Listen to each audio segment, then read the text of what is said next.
ఏ cinema అయినా మనం చేసినప్పుడు మనం ఒకటి అనుకుంటాం, ఇది నా సినిమా.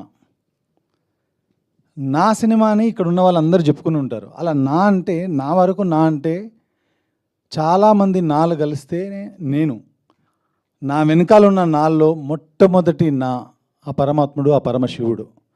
ఆయన లేకపోతే నాకు ఈ ఐడియా లేదు, ఈ థాట్ లేదు, ఈ జర్నీ లేదు, ఇంతమంది మొహాల్లో ఈ నవ్వు లేదు. ఆ తర్వాత నా నెక్స్ట్ నా మధు గారు.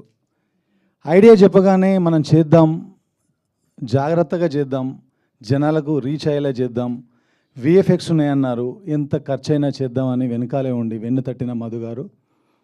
ఆ తర్వాత ఆ విజువల్స్కి అద్భుతమైన బ్యాక్గ్రౌండ్ స్కోర్ ఇచ్చి జనాలకి, ఇందాక అందరు చెప్తున్నారు, మీరు నోటీస్ చేసి ఉంటే ఒక 100-200 గూస్ బంప్స్ అనే వర్డ్స్ విని ఉంటారు మీరు ఇప్పుడు ఈ ప్రెస్ మీట్లో. ఆ గూస్ బంప్స్ అనే పదాలు వీళ్ళందరి నోళ్ళల్లో వచ్చాయంటే వాటన్ని